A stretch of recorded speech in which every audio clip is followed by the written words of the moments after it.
Donc, vous l'avez compris, la mesure de performance est peut-être l'un des points les plus importants à maîtriser pour gérer votre stratégie de marketing digital. Donc, surtout si vous êtes un chef de produit, projet, un directeur, un responsable marketing. Donc, effectivement, votre rôle serait surtout de piloter cette stratégie et non pas, comme on l'a dit depuis le début de cette formation, et non pas d'aller forcément dans les détails opérationnels. Donc c'est un plus bien sûr de les connaître, mais effectivement le rôle d'un manager, d'un chef de projet, chef de produit, encore une fois, c'est de surtout piloter la stratégie. Et le pilotage se fait comme pour toute chose, comme pour l'entreprise, comme pour toute chose qu'on fait, via des tableaux de bord et via des indicateurs de performance. Donc, effectivement, on en a vu quelques-uns. On en a vu celui qui est spécifique au site internet, le plus important, puisque le site internet va toujours être, en tout cas dans la vision des choses qu'on présente aujourd'hui, au centre de la stratégie digitale, donc, notamment avec Google Analytics. Donc, on l'a vu brièvement. On va y revenir dans le cadre des indicateurs de performance. Mais effectivement, dans le digital, il y a des indicateurs de performance, des indicateurs clés, ce qu'on appelle aussi des KPIs, qu'il faut maîtriser dans différentes plateformes. Donc, ils se ressemblent, il y a des choses en commun et il y a des spécificités par rapport à certaines plateformes. Donc, de façon générale, surtout dans la publicité ou dans la gestion des réseaux sociaux, on parle d'un certain nombre d'indicateurs clés de performance. Donc on parle de la portée, c'est le nombre de personnes euh, ayant été touchées ou qui ont vu, entre guillemets, hein, parce que c'est pas forcément qui ont vu forcément la publicité, mais ayant été touchées, donc on les a atteints via notre publication ou notre publicité. Et donc, on parle aussi d'impression. Donc, impression, c'est le nombre de fois où une publicité ou une bannière a été affichée. Donc, effectivement, une impression et un affichage. Maintenant, on distingue beaucoup de plateformes, notamment Google, distingue entre une impression vue et une impression non vue. C'est-à-dire, est-ce que cette impression a été visible ou plutôt, en fait, plutôt, il distingue entre une impression visible et une impression non visible. Donc, c'est-à-dire, est-ce que ça a été dans le cadre de la partie visible sur notre écran d'une page web.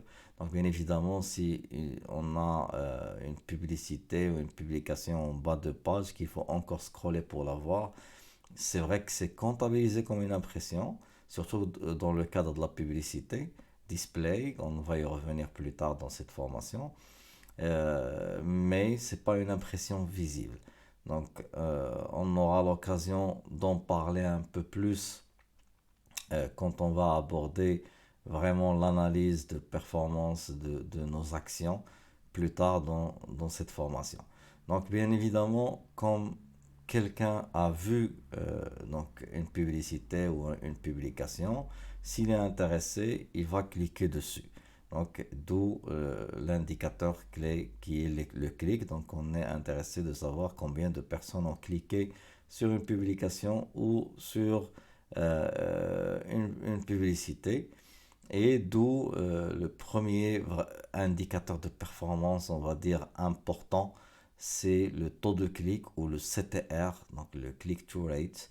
Et donc effectivement, le taux de clic c'est en fait le ratio entre les clics et les impressions fois 100, donc c'est un pourcentage, et il va exprimer concrètement le nombre donc l'intérêt. Bien évidemment, c'est le nombre de personnes euh, ayant cliqué sur une publication, une publicité suite à un certain nombre d'impressions, mais il exprime surtout l'intérêt que portent ces internautes à notre contenu. Donc il est très important dans notre analyse, son interprétation va nous permettre effectivement de mener un certain nombre d'actions. Donc, rappelez-vous, dans la démarche de la stratégie digitale, on parlait de mesures puis d'optimisation. Et donc, effectivement, c'est l'un des premiers indicateurs clés de performance qui nous permet de prendre certaines décisions. Donc, on ne va pas entrer à ce stade dans les détails, on va le voir un peu plus tard dans cette formation.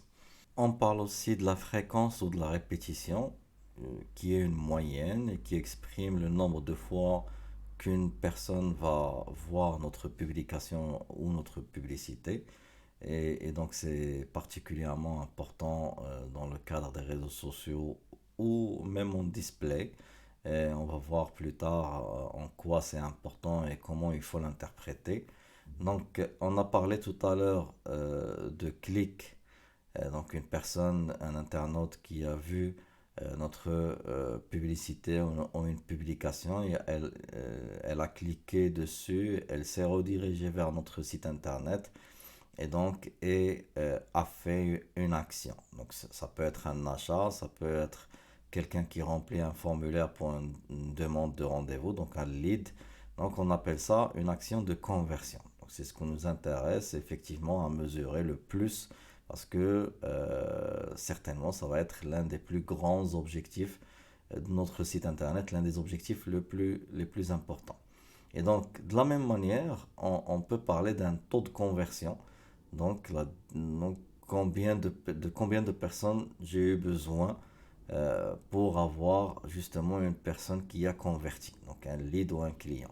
Donc on va rediscuter de ça plus tard. Donc c'est le deuxième indicateur important justement qui nous permet de mesurer, qui nous permet de prendre des décisions et de faire des optimisations. Donc après le taux de clic. Et puis on a le retour sur investissement bien sûr, ou le ROAS, donc le Return on Advertising Spend. Donc on a les deux. Le retour sur investissement, donc comme vous le savez sans doute, il va s'intéresser à l'ensemble des charges. Quant à le ROAS, il est plus spécifique dans le cadre publicitaire. Donc, il va faire une comparaison entre le chiffre d'affaires et le montant investi en publicité. Donc, on va voir l'utilité de tout ça quand on va aborder la publicité en ligne avec des études de cas à l'appui pour mieux comprendre et voir comment on interprète les choses, comment on prend des décisions et comment on recadre notre stratégie s'il y a besoin. Donc, en plus de ça, on peut avoir des indicateurs de performance spécifiques, notamment par exemple à l'emailing. On a par exemple, avant de parler de clics, bien évidemment, on a le taux d'ouverture. Donc, combien de personnes, en pourcentage bien sûr, ont ouvert mon mail.